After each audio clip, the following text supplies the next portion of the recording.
এখন এই স্কোয়ার বসানোর জন্য এই স্কোয়ারটা +2 সঙ্গেও গুণ হবে, হয়ে এখানে দাঁড়াবে +2 স্কোয়ার।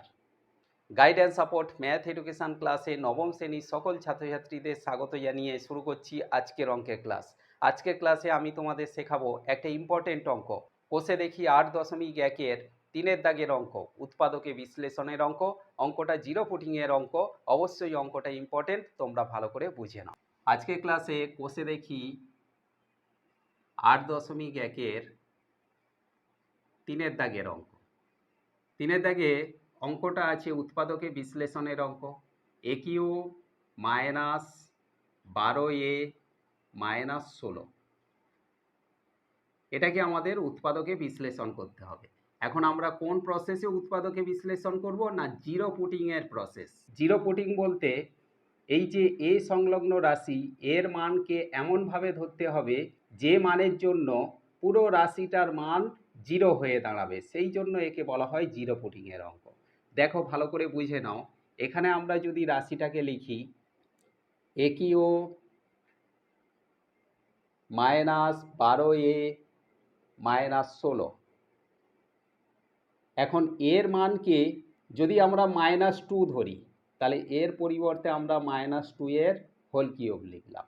-12a আছে, তাহলে 12 ইন্টু এর মান কত না -2, -16 আছে রেখে দিলাম, সমান -2 এর হোল কিউব মানে -2 ইন্টু -2 ইন্টু -2, তাহলে মাইনাসে মাইনাসে প্লাস, প্লাস মাইনাসে মাইনাস, 2 দুগুণে 4 দুগুণে 8, তাহলে -2 এর হোল কিউব মানে -8, আর এখানে মাইনাসে মাইনাসে গুণ করলে প্লাস, 12 দুগুণে 24, আর এখানে -16 আছে।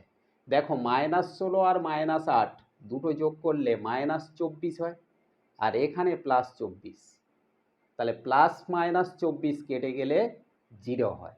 তাহলে কোন মানটা ধরার জন্য না, এর মান -2 ধরার জন্য পুরো রাশিটার মান 0 হয়ে দাঁড়ালো, সেই জন্য একে বলা হচ্ছে জিরো পুটিং। এখানে আমরা লিখব তাহলে রাশিটার একটা উৎপাদক কি ধরে নেব না, -2 ধরার জন্য তাহলে এ সংলগ্ন রাশি আমরা লিখব a+2, এইটা হলো উৎপাদক। এই a+2কে আমরা এখানে সমান দেব, তারপরে আবার একটা সমান দেব, এখানে 3টে a+2 উৎপাদককে লিখে নেব, আবার একটু গ্যাপ দিয়ে a+2, আবার একটু গ্যাপ দিয়ে a+2, অর্থাৎ এই উৎপাদকটা আমরা 3টে লিখে নিলাম গ্যাপ দিয়ে দিয়ে। এবারে এখানে আমাদের এমন সংখ্যা বসাতে হবে যেটা গুণ করে এই পুরো রাশিটাকে পাবো। দেখো এখানে এ আছে, এখানে a³ আছে, তাহলে a স্কোয়ার যদি আমরা এর সঙ্গে গুণ করি, a স্কোয়ারের সঙ্গে এ গুণ করলে a³ হবে। এখন এই স্কোয়ার বসানোর জন্য এই স্কোয়ারটা +2 সঙ্গেও গুণ হবে, হয়ে এখানে দাঁড়াবে +2 স্কোয়ার। কিন্তু স্কোয়ারের কোনো সংখ্যাই আমাদের এখানে রাশিতে নেই, তাহলে এই যে +2 স্কোয়ার হয়েছে, এখানে আমরা তার বিপরীত সংখ্যা -2 এ গুণ করলে a স্কোয়ার, তাহলে -2 স্কোয়ার, অর্থাৎ -2 দিয়ে এর সঙ্গে গুণ করলে -2 স্কোয়ার। এখানে 2a বসানোর জন্য দেখো প্লাস মাইনাসে মাইনাস, 2 দুগুণে 4a, তাহলে -4a। দেখো এখানে +2 স্কোয়ার আর -2 স্কোয়ার কেটে গেলে তাহলে এখানে স্কোয়ারের কোনো রাশি থাকে না। এবারে এখানে আমরা পেলাম -4a, কিন্তু এখানে -12a আছে, তাহলে এখনও কত কম পড়ছে না -8a, তাহলে -8 যদি আমরা এখানে গুণ করে দিই, -8 এর সঙ্গে এ গুণ করলে -8a, দেখো -8 এর সঙ্গে -4a যদি যোগ করা হয় -8 4 12a। এবার -8 বসানোর জন্য প্লাস মাইনাসে মাইনাস, 8 দুগুণে 16, এই যে 16 সংখ্যাটা ছিল মাইনাস, আমরা -16 পেয়ে গেলাম। এবারে আমরা লিখব, তাহলে এইভাবে আমরা গুণ করে এই পুরো রাশিটাকে আমরা এর মাধ্যমে পেয়ে গেলাম। এখন এই যে 3টে উৎপাদক আমরা ধরেছিলাম a+2, এর মধ্যে আমরা একটা লিখব এ প্লাস টু। আর এখানে আমরা গুণ করেছি এ স্কোয়ার মাইনাস টু এ আর মাইনাস এইট। দেখো এ প্লাস টুকে আমরা রেখে দিলাম, আর এ স্কোয়ার মাইনাস টু এ মাইনাস এইট এটাকে আমরা মিডিল টার্মে ভেঙে নেব।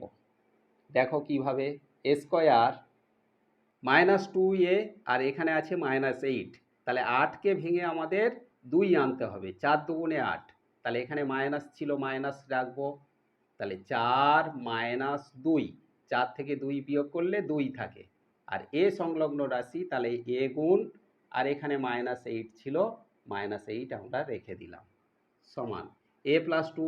এইভাবে বসিয়ে বসিয়ে যাব। এখানে এটা গুণ করব, এ স্কোয়ার যেমন আছে থাকলো, মাইনাস চারের সঙ্গে এ গুণ করলে ফোর এ, মাইনাসে মাইনাসে প্লাস, দুইয়ের সঙ্গে এ গুণ করলে টু এ আর মাইনাস এইট। এ প্লাস টু যেমন আছে রেখে দিলাম। এখানে এই দুটো থেকে কমন নেব, তাহলে এ যদি আমরা কমন নিই তাহলে এখানে এ স্কোয়ার ছিল একটা এ পড়ে থাকবে, আর মাইনাস এটাকে কমন নিয়ে নিয়েছি, তাহলে এখানে ফোর পড়ে আছে। এবার প্লাস এই দুটো থেকে কমন নেব, টু যদি আমরা কমন নিই তাহলে এখানে টু এ থেকে টু কমন নিলে এ পড়ে থাকে, আর এখানে হবে মাইনাস, কেন না প্লাস মাইনাসে গুণ করলে মাইনাস, আটকে দুই দিয়ে ভাগ করলে চার দুগুণে আট, তাহলে এখানে আমরা এ প্লাস টুকে রেখে দেব। আর এখানে মিডিল টার্মের মাধ্যমে আমরা দুটো একই রাশি পেয়েছি, এ মাইনাস ফোর, তাহলে দুটোর মধ্যে একটা নেব, আর এখানে কমন নিয়েছিলাম এ প্লাস টু, এ প্লাস টু। তাহলে এই যে তিনটে আমরা উৎপাদক পেলাম, এটাই হলো আজকের এই অঙ্কের অ্যান্সার। আশা করি আজকের ক্লাসে জিরো পুটিংয়ের মাধ্যমে উৎপাদকে বিশ্লেষণের অঙ্ক তোমরা ক্লিয়ারলি বুঝতে পেরেছো। অঙ্কটা ইম্পর্টেন্ট অঙ্ক, তোমরা ভালো করে প্র্যাকটিস করতে থাকো। দেখা হচ্ছে পরবর্তী ক্লাস।